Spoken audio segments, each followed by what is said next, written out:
First, exercise 15D question number first. क्या बोला गया है? Find the length of the hypotenuse of the right triangle of two other sides of which measures 9 centimetre and 12 centimetre. बात को समझना है, करना क्या है? Find the length of hypotenuse निकालना है, अपने को निकालना है हाइपोटेन्यूज ऑफ राइट ट्रायंगल। एक काम करो, ट्रायंगल बना ही लो, ट्रायंगल बना ही लो। बोला गया क्या? साइड कितना कितना है? 9 है और 12 है, 9 है 12 है, और ये हमारा हाइपोटेन्यूज हो जाएगा ना, तो ए बी सी। तो क्या पढ़े थे रूल? वी नो दैट क्या sir H square is equal to होता है P square plus B square. तो यहाँ से एच स्क्वायर बोले तो सर ए बी ए सी का स्क्वायर होगा ना, ए सी का स्क्वायर इज इक्वल टू क्या होगा? परपेंडिकुलर मतलब ए बी का स्क्वायर प्लस में क्या होगा बाबू? बी सी का स्क्वायर, यही ना। तो सर ए सी स्क्वायर मतलब वही हैप्पीनेस होगा ना, तो ए C square is equal to होगा 9 का स्क्वायर प्लस कितना? 12 का स्क्वायर। तो कितना हो जाएगा? A C square is equal to 81 plus कितना? 144। तो वैल्यू कितना आएगा? A C is equal to root under लगाते हैं। हालांकि आप लोग को एक बात बताया भी थे हम, क्या कि एच बराबर क्या होता है sir? Root under P square plus का बी स्क्वायर, यही ना। तो क्वेश्चन तो वही था, क्वेश्चन तो वही था। तो क्या बचेगा? स्क्वायर कर लो, कितना? 4 + 1 5, 8 + 4 12 कैरी 1 2 225, मतलब ए सी बराबर कितना आएगा? कितना आएगा? 15 आएगा। ठीक है, 15 सेंटीमीटर इज द आंसर। ठीक है, या फिर आप डायरेक्ट, अगर डायरेक्ट ऐसे करते हैं, डायरेक्ट अगर आप करना चाहते थे तो डायरेक्ट आप कैसे कर सकते थे? डायरेक्ट आप बोलते सर कि H square H equal to होता है root under P square plus B square.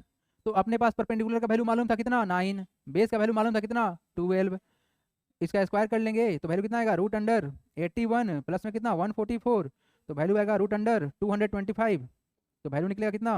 15, and this is the answer. दोनों तरीके से किया जा सकता था, जो अच्छा लगे उसको आप लोग कर लेंगे, नोट डाउन करेंगे। The hypotenuse of right triangle is 26 centimetre long. अब एक बार रिवाइज कराते हैं। सर पढ़ाया क्या गया था? पढ़ाया गया था राइट एंगल ट्रायंगल। तो यहाँ पर कुछ ऐसे बनाएंगे तो बनेगा राइट एंगल ट्रायंगल। क्यों बोलेंगे राइट एंगल ट्रायंगल? क्योंकि सर यहाँ पर एक एंगल जो होगा कितना होगा? 90 डिग्री का होगा, इसीलिए इसको क्या बोलेंगे? राइट एंगल ट्रायंगल बोलेंगे, बोलेंगे ना।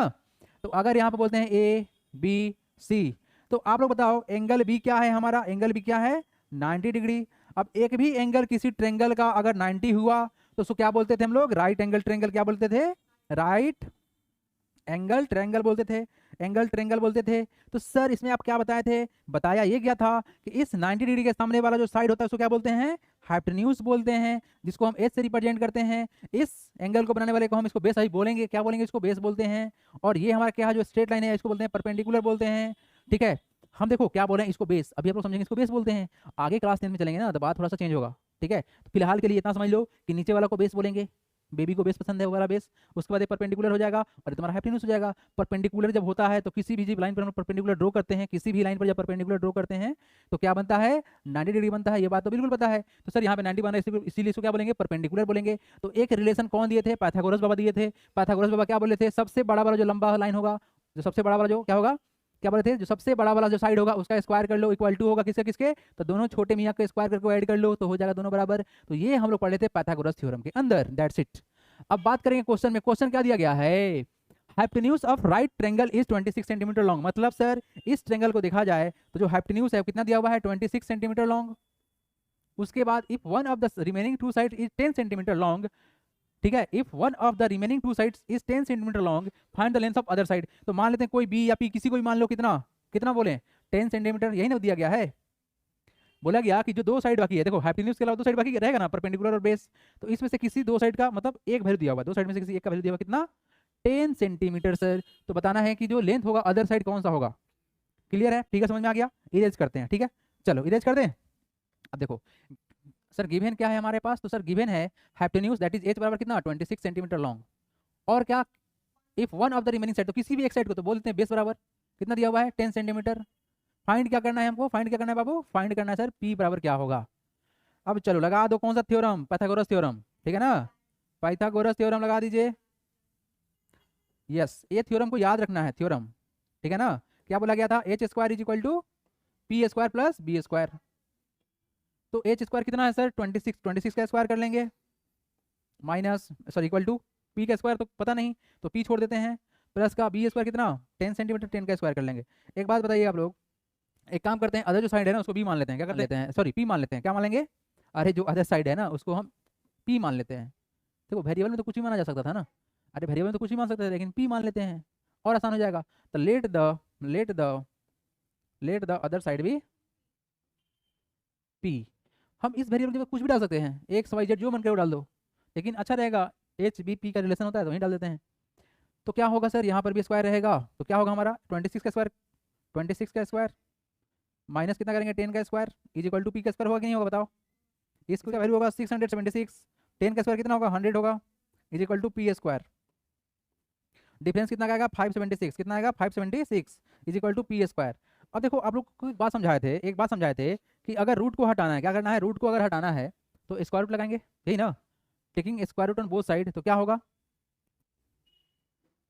Taking square root on both side क्या होगा हम लोग का सर, ये होगा root under 576 is equal to P square root under, ठीक है ये हो गया।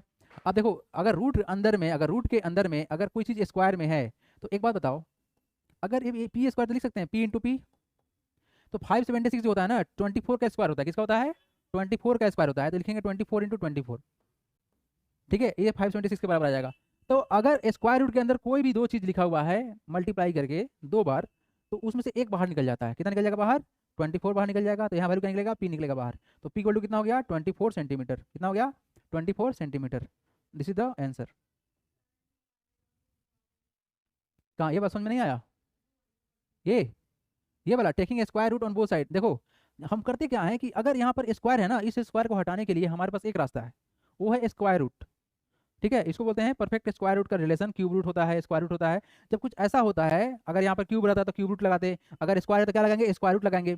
तो बेसिकली होता क्या है, देखो ये जो स्क्वायर रूट होता है ना बाबू, क्या होता है स्क्वायर रूट जो होता है हमारा, जो स्क्वायर रूट होता है, ठीक है स्क्वायर रूट होता है। जैसे मान लो कि तुम्हारे पास है रूट एक्स, कितना है रूट एक्स, तो बेसिकली क्या होगा इस रूट का जो वैल्यू है, स्क्वायर रूट का जो वैल्यू है, देखो यहाँ पर कुछ नहीं है ना तो यहाँ पर 2 हिडन रहता है, इसको बोलते हैं स्क्वायर रूट। यहाँ पे क्या रहेगा तुम्हारा 2 हिडन रहता है, इसको लिखना नहीं पड़ता है, मतलब इसको लिखते नहीं है बट उसका मतलब क्या है वहाँ पे 2 है, अंडरस्टूड रहता है, ठीक है। तो बेसिकली इसको सोल्व किया जाएगा ना, जो स्क्वायर रूट होता है एक्स टू दी पावर 1/2, इसका वैल्यू क्या निकलेगा एक्स टू दी पावर 1/2। अब इसी चीज को तुम रिलेट करने की कोशिश करना कि सर अगर इसके अंदर स्क्वायर रूट के अंदर अगर एक्स स्क्वायर लिखा हुआ है तो क्या होगा, देखिएगा एक्स स्क्वायर लिख दिए क्योंकि ये हमारा जो नंबर था वही हो गया। अब इस स्क्वायर रूट का वैल्यू कितना होता है 1/2 होता है, तो 2 से 2 कैंसिल हो जाता है, तो वैल्यू कितना निकलेगा एक्स निकलेगा। अर्थात सर ये जो हमारा जो नंबर था इसको ऐसे लिख सकते थे ना एक्स इंटू एक्स। तो शॉर्टकट में हम लोग ये समझ लिए कि अगर स्क्वायर रूट के अंदर अगर दो चीज मल्टीप्लाई करके लिखा जाएगा तो उसमें से एक चीज बाहर निकल जाएगा डायरेक्ट, ठीक है।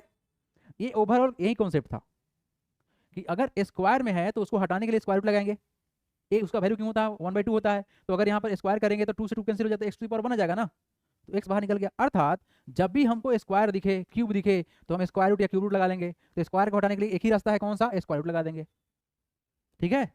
तो स्क्वायर लगाएंगे तो स्क्वायर था तो एक बाहर निकल जाएगा, तो पी बाहर निकल गया, 24 में से एक 24 बाहर निकल जाएगा, तो पी का वैल्यू कितना आ गया 24 आ गया।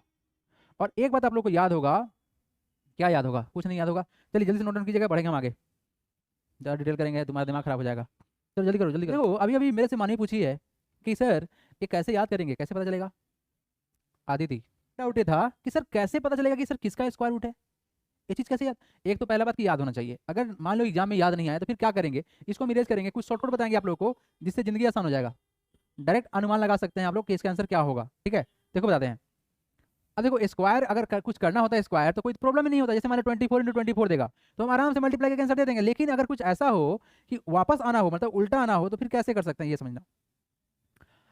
एक बात आप लोग याद रखिए कि सर एक चीज आप लोग को बताना चाहेंगे, शायद पिछले क्लास में बताया था 5 का स्क्वायर कैसे करते हैं हम लोग, बताए थे ना। देखो थोड़ा देर वेट करना, एक बात आप लोग याद रखिएगा, इससे क्या होगा डाटा आसान हो जाएगा। देखो 5 का स्क्वायर अगर हम लोग करें तो कितना रिजल्ट आएगा 25 आएगा ना, तो अगर ये 15 होता तो सर इसको स्क्वायर करें तो क्या रिजल्ट आएगा, तो 15 का स्क्वायर क्या तरीका बताया गया था 5 का स्क्वायर कर लेना, कितना होगा 25 होगा। अब इस 1 में जो है हमारा इस 1 को एक्स्ट्रा और बढ़ाना, तो एक एक्स्ट्रा बढ़ाने कितना हो जाएगा 2 हो जाएगा, तो इसमें मल्टीप्लाई कर लो तो कितना होगा 1 इंटू 2 कितना होगा 2 होगा, तो वैल्यू कितना हो गया 225 हो गया। अब देखो यहाँ से अगर रिजल्ट यहाँ पे 25 होता तो क्या करते हैं हम लोग, 5 का स्क्वायर कितना होगा, तो क्या होगा सर 5 का स्क्वायर कितना होगा बाबू 25 होगा। अब क्या करेंगे 2 में एक और बढ़ा देंगे, क्या करेंगे 2 में एक और बढ़ा देंगे तो कितना होगा 3 होगा ना, तो 3 इंटू 2 करेंगे कितना होगा 625। अब देखो ये सब चीज़ें है ना, अगर आपको याद रहेगा तो एग्जैक्टली आपको मालूम चल जाएगा कि किस तरह से करेंगे काम बन जाएगा। अब देखो यहाँ पर ये देखना ध्यान से कि होता क्या है, यहाँ पर 6 है ना, अब 6 जो है यूनिट डिजिट पे है, सिक्स जो है वो क्या है, यूनिट डिजिट पे है ना, 1 डिजिट पे है, 5 डिजिट पे है। तो सर देखिए हमको स्क्वायर करके बनाना था, क्या करना था, स्क्वायर करके बनाना था। तो देखने वाली बात क्या है सर, 1 का स्क्वायर कितना होता है, 1 होता है ना। 2 का स्क्वायर कितना होता है, 4 होता है। और 3 का स्क्वायर कितना होता है, 9 होता है। 4 का स्क्वायर कितना होगा, 16 होता है। और देखिए 5 का स्क्वायर कितना होगा, 25 होता है। यूनिट डिजिट देखना है। 6 का स्क्वायर कितना होता है, 36 होता है। 7 का स्क्वायर कितना होगा, 49 होता है। और उसके बाद 8 का स्क्वायर कितना होता है, 64 होता है। और उसके बाद 9 का स्क्वायर कितना होता है, 81 होता है। 10 को छोड़ दो। तो अगर देखा जाए तो सर सबका जो यूनिट डिजिट है क्या है हमारा, यूनिट डिजिट। ये क्या है हमारा यूनिट डिजिट, क्या क्या है देखो। सर 1 का तो छोड़ दीजिए, देखिए 1 का स्क्वायर 1 होता है। 2 का स्क्वायर कितना होगा, 4। अगर यहाँ पे देखा जाए तो यूनिट डिजिट पे क्या था हमारा, 6 है ना। तो 6 कैसे बन सकता है, किसको किसको कंसिडर किया जा सकता है। तो सर 6 को देखा जाए तो 6 को बनाने वाला एक 4 है और एक कौन सा है, 6 है। तो इसका रिजल्ट सर, इसका रिजल्ट अगर अनुमान लगाना पड़े तो कैसे अनुमान लगा सकते हैं कि किसके अराउंड जाएगा। तो सबसे शॉर्टकट तरीका क्या है कि 5 के अराउंड में जाओ, मतलब इसको अगर देखा जाता तो कितना होता है रिजल्ट इसका, 25 का अगर इसको स्क्वायर करें तो वैल्यू कितना आता है, 625। कितना होगा, 625। ये आप बता सकते हैं ना, अगर यूनिट डिजिट 5 है तो आप आराम से बता सकते हो किसी भी का, किसी भी नंबर का, और विद इन मतलब 35 तक, 45 तक आप बता सकते हो ना। अरे 45 का कितना होगा, 5 5 25, और 20 25 देखो कितना आसानी से बोल दिया, 20 25 होता है। यानी लास्ट में 5 रहेगा तो उसको बता सकते हो। अब देखो अनुमान कैसे लगाएंगे। तो जब 25 का स्क्वायर 625 हो जा रहा है, मतलब इससे ज़्यादा है ना, तो इससे पहले ही रखना पड़ेगा, जो रिजल्ट है ना इससे पहले ही होगा। तो देखो हमारा रिजल्ट कैसे बना था, जब यूनिट पे क्या रहेगा, 4 रहेगा, नहीं तो क्या रहेगा, 6 रहेगा। तो आंसर देने वाला दो ही नंबर बन सकता है, या तो 24 नहीं तो क्या 26। तो 26 पॉसिबल था क्या, क्या 26 पॉसिबल है, क्यों नहीं पॉसिबल है, क्योंकि सर इसके बाद में आएगा 26। तो ये तो पॉसिबल ही नहीं था, पॉसिबल सिर्फ और सिर्फ ये है। तो आप ऐसे भी जा सकते हो, थोड़ा सा दिमाग को तेज करो। और 5 को याद करना बहुत आसान है, तो इस तरह से आप जाके अपना आंसर निकाल सकते हैं, हर वाले क्वेश्चन में जा सकते हैं। इस वाले बात को भी याद रखना है कि यूनिट डिजिट कौन कौन बना सकता है। अगर ये तो बात अगर दिमाग में सेट रहेगा तो क्वेश्चन बन जाएगा, अदरवाइज रटना पड़ेगा आप लोगों को। ठीक है, कोशिश करना है कि इस तरह से बात समझ में आए। क्या इसमें होता है, हम लोग करते हैं यूनिट डिजिट पर अटैक, उसी से काम अपना बन जाता है। ठीक है, बढ़े आगे। Come to the next question, question number 3 बोला गया है the length of one side of right triangle. देखो ध्यान से, क्या बोला गया, right triangle is 4.5 centimetre and the length of its hypotenuse is 7.5 centimetre, find the length of its third side. देखो फिगर बना ही देते हैं, पिछले वाले क्वेश्चन में भी फिगर बना देते हैं हम लोग, आराम से बना सकते थे। बोला क्या गया है, हाइपोटेन्यूज कितना है बाबू, 7.5। और क्या बोला गया, किसी एक साइड, वन साइड है ना, तो मान लेते हैं हमारा कितना है, 4.5 है। तो हमको ये साइड क्या होगा बताना होगा। ठीक है, ए बी सी। तो क्या करते हैं, लेट मान लेते हैं उसको कि let the one side other side भी, find the length of third side. ठीक है, तो लेट द थर्ड साइड भी, लेट द थर्ड साइड भी x सेंटीमीटर, x मान लो या p मान लो, जो मन करे, क्या बोले, p या x, आप लोग जो बोलेंगे x, चलो ठीक है रहने दो। चलिए, तो राइट एंगल ट्रायंगल है तो कौन सा थ्योरम लगेगा, फॉर्मूला क्या लगेगा, पाइथागोरस थ्योरम, फॉर्मूला ये ना, we know that H square equal to क्या होता है, पी स्क्वायर प्लस का बी स्क्वायर, है ना। और ब्रैकेट में क्या लिख देंगे, एच स्क्वायर इक्वल टू क्या होगा तुम्हारा, P square plus B square, bracket में क्या लिख देंगे, पाइथागोरस थ्योरम। ऐसे भी लिख सकते हो, ठीक है, पाइथागोरस पाइथागोरस थ्योरम। ओके, हो गया ना। तो देखिए हाइपोटेन्यूज तो मालूम है कितना, 7.5, तो 7.5 का स्क्वायर कर लेंगे, कोई दिक्कत। सर अपने क्या माना है, थर्ड साइड जो कि हमारा x है, तो इस x का स्क्वायर हो जाएगा प्लस में b हमारा कितना है 4.5, दैट इज 4.5 का स्क्वायर। अब देखो एक बात बताओ, यहाँ पर यूनिट में क्या है, 5 है ना, इसको तो मल्टीप्लाई करना बहुत आसान है। लेकिन ध्यान क्या देने वाला बात है कि इसमें डेसिमल भी है। तो एक काम करते हैं, इसको थोड़ा सा आसानी करके समझ लेते हैं, उसके बाद सोल्व करेंगे। तो इसको अगर सर समझा जाए तो बेसिकली 4.5 क्या होगा सर, तो ये होगा 45 बाई कितना, 10 होगा। डेसिमल को हटाएंगे तो कितना आएगा, 10 आएगा ना। अब जो देखो अगर सर 4.5 का स्क्वायर किया जाए तो उसका मतलब सेम टू सेम यही होगा कि इसका भी स्क्वायर करें, इसका भी स्क्वायर करें, तो वैल्यू क्या बनेगा। अब 45 का स्क्वायर तो लोग तुरंत बता देंगे, 4 में एक और बढ़ाओ कितना, 5 कितना, 20 25 होगा, 20 25 होगा ना बाबू। और कितना नीचे 10 का स्क्वायर कितना होगा, 100 होगा। तो वैल्यू कितना बनेगा, 25 बनेगा ना, 20 25 बनेगा ना, यानी 20.25 बनेगा ना। तो इस बात को हमेशा दिमाग में सेट रखना है। और डायरेक्ट इसको चमकाते हैं। अब एक्स का वैल्यू निकालना था ना, तो इसको इधर माइनस कर लेंगे, क्या होगा वैल्यू, वैल्यू होगा सर 7.5, दैट इज 75/10 का square is equal to X square plus में 45/10 का स्क्वायर। ठीक है, पॉइंट को हटा दिए हैं, कोई दिक्कत की बात नहीं है। इसको इधर लेके आते हैं तो क्या होगा, पहले इसको निपटाओ, 7 में एक और बढ़ाओ, 8 होगा ना। तो वेरी गुड, 5625 डिवाइड करेगा कितना से, 100 से करेगा ना, इज इक्वल टू नहीं, माइनस करो इधर लेकर, कितना होगा वैल्यू, इसमें एक और बढ़ाओ 5, तो 5 में 4 20, 20 25 सही ना, यानी 20 25 बटे में कितना 100 इज इक्वल टू कितना एक्स स्क्वायर होगा। अब देखिए ध्यान से, चाहे तो आप डेसिमल में कन्वर्ट कर लीजिए, या फिर देखो इसका इसका जो है दो तरीका हम बता ही देते हैं ताकि मन में कंफ्यूजन ना हो कभी। अगर सर इसको सॉल्व किया था डायरेक्ट इसको, तो कितना होता, डेसिमल में कितना वैल्यू निकलता है इसका 56.25, माइनस में कितना होता है वैल्यू बेसिकली 20.25 होता है ना बाबू, is equal to X square, ऐसे भी हो जाता। अब माइनस ही तो करना था, माइनस करना था, डेसिमल डेसिमल कैंसिल हो जाएगा कैंसिल, तो डिफरेंस कितना का आएगा 36 का आएगा, 36.00 हो जाएगा ना, is equal to X square. अब देखो 36 दैट इज 36.00 का मतलब क्या हुआ 36 ही हुआ ना, is equal to X square. तो यहाँ से एक्स का वैल्यू क्या निकलेगा, X equal to root under 36 बोल दोगे डायरेक्ट, बोलो हाँ या ना, अभी समझाया ना डिटेल में थोड़ी देर पहले। तो ये वैल्यू क्या होगा डायरेक्ट तुम्हारा 36 हो गया, तो एक्स का वैल्यू डायरेक्ट क्या होगा सर 6 हो जाएगा, एक्स इक्वल टू कितना होगा 6 सेंटीमीटर इज द आंसर। मतलब थर्ड साइड कितना हुआ, therefore third side of triangle क्या होगा, third side of right triangle कितना होगा 6 सेंटीमीटर आंसर। जल्दी नोट करेंगे आप लोग, ठीक है। तो इस प्रोसेस को खास करके, इस जो प्रोसेस बताया गया है ना बाबू, इस प्रोसेस को थोड़ा सा ब्रैकेट में साइड में लिख लेना ताकि आगे कभी डाउट फाउट ना हो मन में, ठीक है। जल्दी करो, बढ़ेंगे आगे। फोर्थ नंबर क्या बोला गया है, देखिएगा ध्यान से, the two legs of right triangle are equal and the square of its hypotenuse is 50। देखो क्या बोला गया, two legs of right triangle are equal, यानी दोनों लेग कैसा है उसका इक्वल है। लेग क्या होता है, हाइपोटेन्यूज के अलावा जो साइड होगा ना उसको लेग बोला जाता है। एक राइट एंगल ट्रायंगल में जो हाइपोटेन्यूज होगा ना, उस हाइपोटेन्यूज के अलावा ये जो हमारा हाइपोटेन्यूज हो गया, तो इसके अलावा ये साइड हमारा लेग है और ये क्या हमारा लेग है, ठीक है, दो लेग हो गया। अब क्वेश्चन में क्या बोला गया है, क्वेश्चन में बोला गया है कि दोनों लेग बराबर है, यानी कि कैसा होगा ये कैसा होगा फिगर होगा, आइसोसेलेस राइट ट्रायंगल होगा ना, यस। तो क्या करेंगे, let the two equal leg of right triangle be X and X, क्या हो जाएगा, let the equal leg of right triangle be X and X centimetre, इतना मान लिया हम। इक्वल है ना तो एक्स और एक्स होगा ना, जब इक्वल ही है तो एक्स और एक्स होगा। लेकिन अब बात क्या गया क्वेश्चन में, अब अकॉर्डिंग टू क्वेश्चन देखा जाए तो क्या बोला गया क्वेश्चन के अनुसार, अकॉर्डिंग टू क्वेश्चन बोला ये गया है सर कि एंड द क्या बोला गया, the two legs of right triangle are equal, यानी दोनों हमारा एंगल इक्वल होगा, and the square of its hypotenuse, यानी इसके हाइपोटेन्यूज का square that is H square is equal to 50 दिया हुआ है। तो आइए क्या दिया हुआ है सर, तो हम जो इस्तेमाल करते हैं पाइथागोरस फार्मूला, उसमें क्या पढ़े थे हम लोग, यूजिंग पाइथागोरस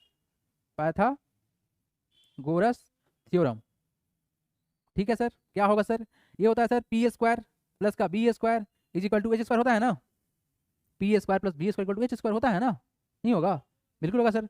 तो पी और बी तो हमारा इक्वल है, तो क्या होगा X square plus X square is equal to क्या होगा, एच स्क्वायर तो दिया हुआ कितना 50 दिया हुआ है ना, ये क्वेश्चन में गिवन था कि सर हाइपोटेन्यूज का स्क्वायर कितना होगा 50 होगा, ये क्वेश्चन में गिवन था। तो x square plus X square कितना हो जाएगा 2x स्क्वायर हो जाएगा इज इक्वल टू कितना 50 हो जाएगा। यहाँ से 2 से डिवाइड करते हैं तो कितना हो जाएगा X square equal to 50/2, value कितना निकलेगा 25। तो यहाँ से निकला एक्स स्क्वायर इक्वल टू कितना 25, very good, X equal to 5 निकलेगा, सही बोले हैं आप। तो यहाँ से क्या हो जाएगा sir, X is equal to हो जाएगा रूट अंडर 25, तो परफेक्ट स्क्वायर किसका है, एक्स इक्वल टू हो जाएगा 5 and this is the 5 centimetre answer. That is क्या निकला, find the length of each leg, तो the length of therefore the length of equal legs are 5 centimetre and 5 centimetre, that's it. चलिए जल्दी note कीजिएगा, बढ़ेंगे आगे। इसको वेरीफाई किया जा सकता है, देखो तो अगर सर यहाँ पर x का वैल्यू कितना आया है 5 आया ना, तो 5 का स्क्वायर कितना होगा 25 प्लस 25 50 नहीं होता है, बिल्कुल होता है, तो वेरीफाई भी हो जाएगा, बिल्कुल सही बात है, जो वैल्यू निकला है वो बिल्कुल सही निकला है ना। नहीं ये बता दिए आप लोगों को ताकि कंफ्यूजन ना रहे। क्वेश्चन नंबर 5 बढ़ेंगे, नेक्स्ट क्वेश्चन की तरफ बढ़ेंगे। क्वेश्चन नंबर 5 देखिए क्या बोला गया क्वेश्चन में, सर क्वेश्चन में दिया हुआ है the sides of A triangle measures 15 centimetre 36 centimetre and 39 centimetre so that it is right angle triangle. देखो क्या करना है अपने को, राइट एंगल ट्रायंगल दिखाना है। अब राइट एंगल ट्रायंगल का एक प्रॉपर्टी हम लोग पढ़े थे, H square equal to P square plus B square होना चाहिए। तो इसमें देखा जाए तो सबसे बड़ा जो साइड होगा वही ना एच बनेगा, अर्थात अगर हमारे पास एनी हाउ अगर आ गया सर कि sir H square is equal to P square plus का बी स्क्वायर, इस चीज़ को वेरीफाई करना है। तो एच कौन बनेगा, 39 बनेगा। तो 39 का स्क्वायर अगर बराबर आ गया किसके बराबर, 15 स्क्वायर प्लस 36 का स्क्वायर, तो ये बात होगा कि सर बिल्कुल सही है। अगर बराबर नहीं आएगा तो क्या होगा, राइट एंगल ट्रायंगल नहीं बनेगा। तो वेरीफाई कर लेते हैं। लिखेंगे क्या इसमें, स्टेटमेंट क्या लिखेंगे, इफ, स्टेटमेंट क्या होगा, if H square is equal to P square plus B square, then it is right angle triangle, यही ना। चेक कर लीजिए 39 का स्क्वायर कितना होता है, कितना होगा 39 का स्क्वायर, 39 का स्क्वायर होता है 1521 इज इक्वल टू 15 का स्क्वायर कितना होगा 225 प्लस 36 का स्क्वायर कितना होगा 1296, दैट इज प्लस 36 का स्क्वायर होगा 1296, ठीक है ना। ओके तो ये तुम्हारा सही है, इसको चेक कर लो। 5 प्लस 6 कितना है, carry 9 plus 2 11 plus 1 2 carry 1 2 plus 2 4 plus 1 5 और ये अपना 1 आ गया, दैट इज 1521 इक्वल टू हो गया। Hence it is right angle triangle हो गया। जल्दी नोट डाउन करेंगे, बढ़ेंगे आगे नेक्स्ट क्वेश्चन की तरफ बढ़ेंगे। अगला क्वेश्चन देखेंगे, क्वेश्चन नंबर 6 क्या बोला गया देखिएगा। In triangle ABC the length of its leg are given as 6 centimetre and B is equal to 4.5 centimetre, ठीक है। ए का मेजरमेंट दिया हुआ है, बी का दिया हुआ है, find the length of the hypotenuse, ठीक है। अपने पास निकालना क्या है, हाइपोटेन्यूज निकालना है। देखो ध्यान से यहाँ पे जो वर्ड इस्तेमाल किया गया है, वर्ड में क्या क्या बोला गया है, ए बराबर बोला गया है, दैट इज गिवन, क्या हमारे पास गिवन है लेंथ ऑफ लेग, ठीक है ना। ए बराबर क्या बोला गया 6 सेंटीमीटर और बी बराबर क्या बोला गया, बी बराबर बोला गया सर 4.5 सेंटीमीटर, ठीक है ये ना। बी बराबर बोला गया सर 4.5 सेंटीमीटर। तो सर यहाँ पर हमको जो निकालना है बेसिकली हाइपोटेन्यूज निकालना है। तो काम करते हैं, let the length of hypotenuse be X, क्या करेंगे, let the length of hypotenuse be C centimetre. देखो ए बी सी कर लेते हैं तो अच्छा लगेगा ना, अल्फाबेट्स में भी अच्छा लगेगा। ए बी सी मान लिया तो सी मान लिया गया, क्या मान लिया गया, हमने सी मान लिया, ठीक है। अब देखो बाई पाइथागोरस फॉर्मूला क्या होता है, बाई पाइथागोरस थ्योरम क्या होता है, बाई पाइथागोरस थ्योरम क्या होगा, H square is equal to क्या होगा, P square plus B square, है ना। तो अपने पास एच का वैल्यू क्या सी है ना, तो सी का स्क्वायर हो जाएगा इज इक्वल टू पी हमारा क्या है यहाँ पर, कोई भी एक मान लो 6 का स्क्वायर, बी क्या मानेंगे 4.5 स्क्वायर, यही ना। तो चलो कितना हो जाएगा, 6 का स्क्वायर कितना 36 होगा और 4 देखो यूनिट पे कितना है 5 है, तो इसमें और बढ़ा दो 5 मल्टीप्लाई कर लो 20 यानी 20.25। तो ओवरऑल वैल्यू कितना आएगा, ऐड करने पर ये आएगा कितना 56.25, किसका वैल्यू निकलेगा सी स्क्वायर, यही ना। आ जाइए यहाँ पर देखते हैं, देखो कितना आसान हो गया। देखो अगर स्क्वायर रूट है ना, माने परफेक्ट स्क्वायर है, तो बात ये है कि अगर हमारे यूनिट पे अगर 5 आ गया, इस तरह का जब नंबर आ जाए 25 खास करके, तो चीज़ें आसान हो जाता है। एक बात बताओ 56 कैसे बनेगा, 7 इंटू 8 करके बनेगा ना, 7 इंटू 8 करेंगे तो 56 बनेगा ना। तो क्या करना है, बस हो चुका काम। तो सी इज इक्वल टू होगा रूट अंडर कितना 56.25, तो वैल्यू क्या निकलेगा यहाँ से 56 का कितना निकलेगा 7, छोटा वाला value into 5 that is 7.5 centimetre, answer. जल्दी से नोट डाउन करेंगे आप लोग, बढ़ेंगे हम आगे।